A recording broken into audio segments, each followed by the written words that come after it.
యేసు నామంలో అందరికీ వందనములు. శుభోదయం. యేసయ్య మాట వినటానికి ప్రేమతో నేను మిమ్మల్ని ఆహ్వానిస్తూ ఉన్నాను. ఈ ఉదయకాల సమయంలో మనం ధ్యానించబోతున్నటువంటి ప్రభువైన యేసుక్రీస్తు వారి యొక్క మాటలు మత్తయి సువార్త 9వ అధ్యాయం 14వ వచనం నుండి 17వ వచనాలు మనము ధ్యానించుకుందాం. అప్పుడు యోహాను శిష్యులు ఆయన యొద్దకు వచ్చి, పరిసయ్యులను మేమును తరచుగా ఉపవాసము చేయుచున్నాము, కానీ నీ శిష్యులు ఉపవాసము చేయరు, దీనికి హేతువేమని ఆయనను అడుగగా, యేసు, పెళ్లి కుమారుడు తమతో కూడా ఉండు కాలమున పెళ్లి ఇంటివారు దుఃఖపడగలరా? పెళ్లి కుమారుడు వారి యొద్ద నుండి కొనిపోబడిన దినములు వచ్చును, అప్పుడు వారు ఉపవాసము చేతురు. ఎవడును పాత బట్టను క్రొత్త బట్ట మాసిక వేయడు, వేసిన ఎడల ఆ మాసిక బట్టను వెలితిపరచును, పినుగు మరి ఎక్కువగును. మరియు పాత తిత్తులలో క్రొత్త ద్రాక్షరసము పోయరు, పోసిన ఎడల తిత్తులు పిగిలి ద్రాక్షరసము కారిపోవును, తిత్తులు పాడగును. అయితే క్రొత్త ద్రాక్షరసము క్రొత్త తిత్తులలో పోయుదురు, అప్పుడు ఆ రెండును చెడిపోక ఉండునని చెప్పాను. దేవుని యొక్క ప్రియ బిడ్డలారా, ఈ ప్రశస్తమైన ఉదయకాల సమయంలో ప్రభువైన యేసుక్రీస్తు వారు మనకిచ్చినటువంటి ఈ అమూల్యమైన మాటల కొరకు మనం ఎంతగానో ఆశీర్వదింపబడిన వారమని నేను మీకు తెలియచేయడానికి సంతోషిస్తూ ఉన్నాను. యేసయ్య మాటలు వింటున్న ప్రతి ప్రియ బిడ్డలు అనుదినము యేసు ప్రభువారు మన జీవితంలో ఒక నూతనమైన అనుభూతిని, నూతన కార్యాచరణ చేయడానికి తగినటువంటి ప్రోత్సాహాన్ని ఇస్తూ అద్భుత అనుభూతిలోనికి నడిపిస్తూ ఉన్నాడు. ఈ ఉదయకాలం మనం గమనించినప్పుడు మరి యేసు ప్రభువారు ఎలా అయితే పరిచర్య చేస్తున్న దినాల్లో తనకు శిష్యులు ఉన్నారో, పరిసయ్యులకు కూడాను శిష్యులు ఉన్నారు. అలాగే యోహాను, బాప్తిస్మం ఇచ్చే యోహానుకు కూడాను శిష్యులు ఉన్నారు. యోహాను శిష్యులు యేసుప్రభు దగ్గరికి వచ్చి వారు ఒక పెద్ద ప్రశ్న యేసుప్రభు ముందర వేస్తున్నారు. ఏమిటి ఆ ప్రశ్న అంటే, మేమును పరిసయ్యులు శిష్యులను మేము తరచుగా ఉపవాసం ఉంటున్నాం, కానీ మీ శిష్యులు ఎందుకు ఉపవాసం ఉండరు? ఉపవాస ప్రార్థన అనేది ఒక అద్భుతమైన అనుభూతి. ఉపవాసం ఉండడం ద్వారా ఒక వ్యక్తి ఆధ్యాత్మిక జీవితంలో అనేకమైనటువంటి సామర్థ్యవంతునిగా చేయబడతాడు. పరిశుద్ధ గ్రంథంలో ఉపవాస ప్రార్థనకు ఉన్నటువంటి ప్రాముఖ్యత చాలా ఉన్నాయి. అందుకని పరిసయ్యులు కానీ యోహాను శిష్యులు కానీ తరచుగా ఉపవాసం ఉంటున్నారు. అయితే యేసును వెంబడించిన ఆయన శిష్యులు మాత్రం ఉపవాసం ఉండక వారు యేసు ప్రభుతో సంచరిస్తూ వారు పరిచర్య చేస్తూ భుజిస్తూ తిరుగుతూ ఉన్నారు. కనుక యోహాను శిష్యులకు సందేహం ఏర్పడి, ఎందుకు, హేతు ఏమిటి, ఎందుకు మీ శిష్యులు ఉపవాసం ఉండట్లేదు అని అడిగినప్పుడు యేసు ప్రభువారు చాలా సున్నితంగా సమాధానము చెప్పారు. ఎందుకంటే యేసు ప్రభువారు ఈ లోకానికి వచ్చి లోక సకల విధమైన ప్రజలను సంరక్షించి తను ఉండేటటువంటి పరలోక రాజ్యములో ప్రవేశింప చేయడానికి, ఆయన సంసిద్ధపరచడానికి వచ్చినటువంటి ప్రభు.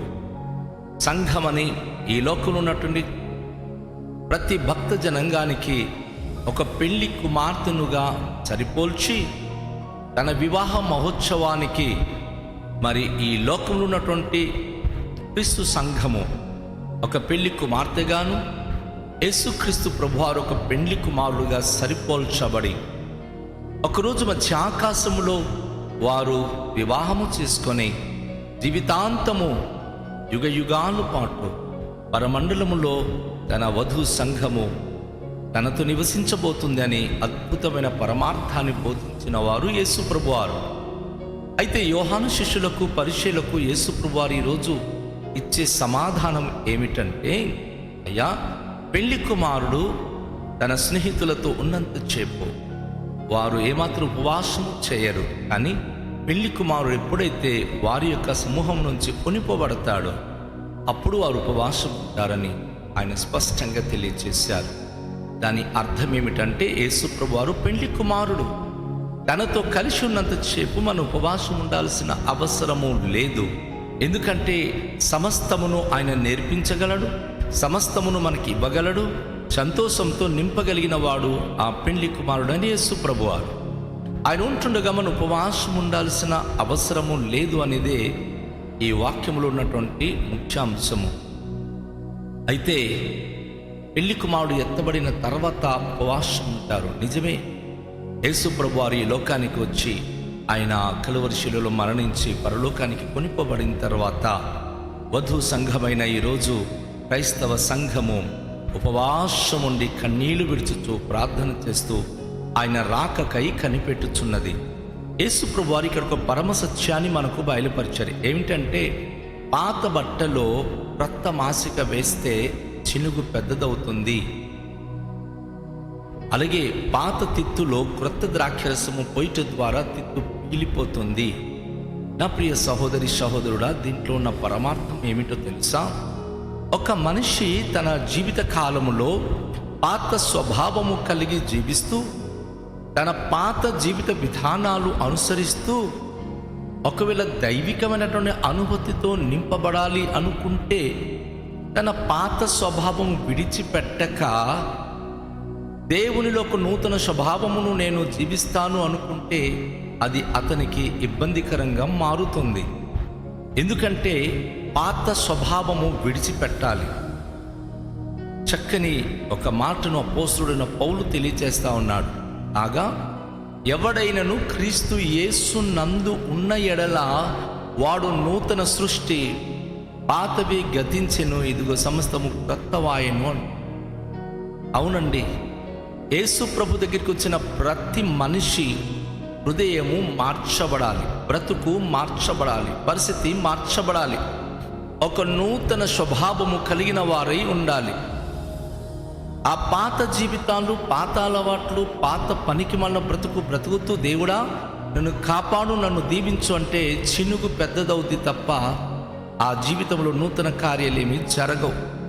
అందుకే క్రొత్త మాసిక పాత బట్టలో వెయ్యరు అని ప్రభు అంటున్నాడు. యేసు ప్రభు వారికి నూతనమైన ఆశీర్వాదాలు, నూతనమైన హృదయముతో మార్చబడిన వారికి అది సరిపోను. అంతేగాని పాత జీవితము, పాత స్వభావము, త్రాగుబోతుతనము, దొంగతనము, ఏవైతే పనికి మాలిన దురాలవాట్లు ఉంటాయో అవన్నీ అనుభవిస్తూ దేవుడా మాకు తోడై ఉండు, కాపాడు అనడంలో అది సరైనటువంటి జోడి కాదు, సరైన అనుభూతి కాదు. యేసుప్రభు అంటున్నారు, పాత తిత్తులో క్రొత్త ద్రాక్షరసం పోస్తే అది పిగిలిపోతుంది.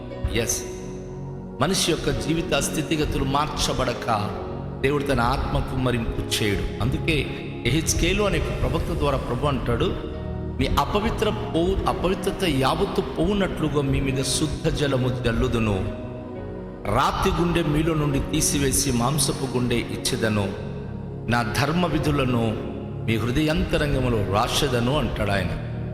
కఠినంగా ఉండి పాపిష్టి జీవితాలు, అనేకమైన దుర్భాగ్యమైన ఆలోచన కలిగి జీవించినప్పుడు దేవుని ధర్మ విధులు వారు గైకొనడానికి అసంభవము, అది కష్టం. వారికి అది కష్టసాధ్యంగా ఉండి చినుగు పెద్దదైపోతుంది, పిగిలిపోతుంది. కనుక యేసు ప్రభు వారికి ఉద్దేశం ఏమిటంటే, క్రొత్త ఆత్మ, క్రొత్త అనుభూతి మీలో మార్పు పొందినప్పుడే అది ఇవ్వబడుతుంది. పాత జీవిత విధానాలు మీరు కలిగి ఉంటే ఆ దైవికమైన ఆశీర్వాదాలతో మీరు నింపబడలేరు. నా ప్రియ సహోదరి సహోదరుడా, ఉపవాసం ఉండి ప్రార్థన చేయడానికి, దైవికమైన అనుభూతితో నింపబడ్డానికి ఫస్ట్ ఆఫ్ ఆల్ మన హృదయాలు మార్పు పొందాలి. మహానుభావుడైన దావీదు ఒక మాట అంటాడు, తన అతిక్రమములు దాచిపెట్టువాడు వర్ధిల్లడు. ఈరోజు చాలామంది దైవికమైన భక్తి కలిగే విశ్వాసంతో జీవించాలి అనుకుంటున్నారే కానీ రీచ్ అవ్వలేకపోతున్నారు, అంత స్థితికి రాలేకపోతున్నారు, అభివృద్ధి పొందలేకపోతున్నారు, ఆత్మీయంగా క్షేమాభివృద్ధి పొందలేకపోతున్నారు. మంచిగా ఉండాలని ఆశపడుతున్నారు కానీ మంచిగా ఉండలేకపోతున్నారు. కారణం ఏమిటి అంటే, వారిలో ఉన్న పాత అలవాట్లు కానీ, పాత స్వభావాలు కానీ, పాత జీవిత విధానాలు కానీ చాలా వరకు వారిలో ఉన్నాయి. అవి ఉన్నంత కాలము పైనుంచి ఆయన నూతనమైన దీవెనలు కుమ్మరించడు.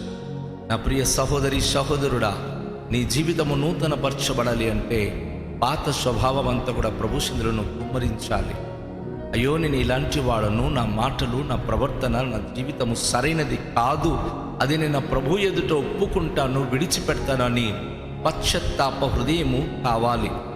అది యేసయ్య ఈరోజు నేర్పిస్తా ఉన్నాడు. ఉపవాసం ఉండి నువ్వు ప్రార్థన చేస్తున్నావు. నీ స్థితిగతుల్లో గనుక సరైన పరితాపము పొందకపోతే, పశ్చాత్తాపము లేకపోతే, నీ స్థితిగతులు సరి చేసుకోకపోతే నీ ప్రార్థన, నీ భక్తి ఆచరంగా శూన్యంగానే మిగిలిపోతుంది తప్ప వాటి ద్వారా నీకు శ్రేయస్కరంగా లాభకరంగా అయితే ఉండదు. చాలామంది భక్తి గల వారని చెప్పుకుంటూ వారి జీవితాల్లో వారి పాత దురాలవాట్లు మానట్లేదు, వారి మాటలు మానట్లేదు, వారి స్వభావాలు మానట్లేదు. అపవాది సాతానిక స్వభావాన్ని అనుసరించి అబద్ధాలు చెప్తున్నారు, దురాశ కలిగి ఉంటున్నారు, దౌర్భాగ్యమైన చెడు పనులన్నీ కూడా తమ జీవితంలో చేస్తూ జీవిస్తున్నారు. అలా చేయటం ద్వారా దేవుని ఆత్మ ప్రభావం వారికి తాకదు, వారితో దేవుని ఆత్మ నివసించడు. కనుక వారి యొక్క జీవిత విధానాలలో ఎప్పుడు కూడా వారు మార్పు కానీ అభివృద్ధి కానీ చెందలేరు. ఈరోజు ఈ ఉదయకాశ్రమంలో నా యేసు ప్రభువారు తెలియచేసిన మాటలు ఏమిటి అంటే, ఎప్పుడు కూడాను పాత వస్త్రాలు పాతగానే ఉంటుంది, క్రొత్త తిత్తులు క్రొత్త ద్రాక్షరసము, క్రొత్త బట్టలు క్రొత్త మాసిక వేసినప్పుడే అది చెనిగిపోకుండా ఎక్కువ కాలము మన్నికగా వస్తుంది. అవునండి, నీ హృదయం మార్చుకొని నీ జీవితం ఒక నూతన పరుచుకొని, అది ఎలా సాధ్యం అంటే యేసులో ఉన్నప్పుడు, యేసే మాట విన్నప్పుడు, యేసేతో నడిచినప్పుడు ఖచ్చితంగా నువ్వు నూతన పరచబడతావు. ఒక్కసారి మీ జీవితాల్లో చూడండి, చుట్టూ చూడండి. మీకున్న స్నేహితులు ఎలాంటి పనికిమాలిన స్నేహితులు, మీకున్నటువంటి మీతో స్నేహం చేసి మాట్లాడుతున్న వారు లోక సంబంధంగా ఎన్ని విషయాలు మాట్లాడుతూ మీ యొక్క తల తింటున్నారో మీకు తెలుసు. కానీ యేసయ్య మన తలంపులలో నూతన ఆలోచన ఇచ్చువాడు తప్ప మన తలంపులలో భ్రష్టత్వాన్ని పుట్టించువాడు కాడు. యేసు ప్రభు యొక్క మాట వినటం ద్వారా ప్రవక్తని ఇర్మియా అంటాడు, ప్రతి ఉదయాన తన్నిన దేవునికి మన మీద నూతనంగా వాత్సల్యత పుట్టుచున్నది. మనము ఉదయాన దేవుని దగ్గరికి వెళ్ళి ప్రార్థించినప్పుడు, నాయనా నూతన మనస్సు దాయిచి, నూతన స్వభావము దాయిచి, నూతన మన జీవిత విధానాలు దాయిచేయమని అడిగినప్పుడు నూతన వాత్సల్యముతో ఆయన నింపుతాడు. ఆ నూతనమైన వాత్సల్యత, ఆయన కృప బాహుల్యం మనకు తాకినప్పుడు ఆ దినమంతా మనం చాలా సంతోషిస్తాం.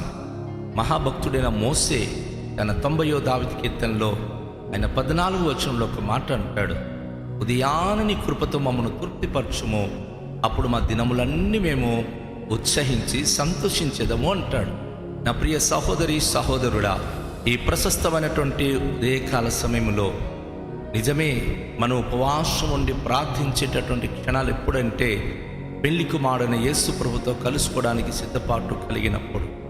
యేసు ప్రభు ఉన్న దినాల్లో అయితే ఆయన నిరాకరించారు, ఉపవాసం మీరు ఉండకండి అని. కానీ ఇప్పుడైతే మనకు ఉపవాసం అవసరం. ఆ మహిమ గల యేసు ప్రభు వారు పెళ్లి కుమారుడై రాబోతున్నాడు. ఆయన వచ్చినప్పుడు ఎంతమంది అయితే పరిశుద్ధ హృదయము కలిగి, పరిశుద్ధ ప్రవర్తన కలిగి, పరిశుద్ధ జీవితము కలిగి ఆయన మహిమగల రాకడకై ఎదురు చూస్తూ ఉంటామో నిశ్చయంగా ఆయన రాజ్యములో మనము చేరగలుగుతాం. పాత స్వభావంగా ఉంటే విడువబడతాం. పాత స్థితిగతులు కలిగి ఉంటే మనము ప్రభు దగ్గర నుంచి దూరం అయిపోతాం. కనుక ఈ ఉదయకాల సమయంలో వ్యక్తిగతంగా ఒకసారి మనను మనము పరీక్షించుకుందాం. దేవుని యొక్క సన్నిధిలో మన జీవితాలు పరిశుద్ధంగా ఉంటుందా లేదా, తన వాక్యాన్ని బట్టి మనం జీవించగలుగుతున్నామా లేదా, ఒక్కసారి మనను మనం పరీక్షించుకొని దేవుని యొక్క పరిశుద్ధ సన్నిధిలో రండి, మనను మనం సమర్పించుకుంటూ ప్రార్థన చేద్దాం. దేవునికి మనం అడుగుదాం, ప్రభువా మాకు నూతన స్వభావము, నూతన జీవితము, నూతన అనుభూతి మాకు దయచేయండి అని దేవునికి మనం అడుగుదాం. తలలోంచి దేవునికి మనము ప్రార్థన చేద్దాం. మికిలి దయగల పరలోకపు తండ్రి, మీ పరిశుద్ధ నామానికి వేలాది వందనాలు, స్తోత్రాలు. ప్రభు ఈ ఉదయకాల సమయంలో ప్రభు ఉపవాసం ఎందుకు చేయాలి, మా జీవిత విధానాలు ఏ రీతిగా ఉంచాలో ప్రభువా మాకు స్పష్టంగా నేర్పించినందులకై మీకు వందనాలు.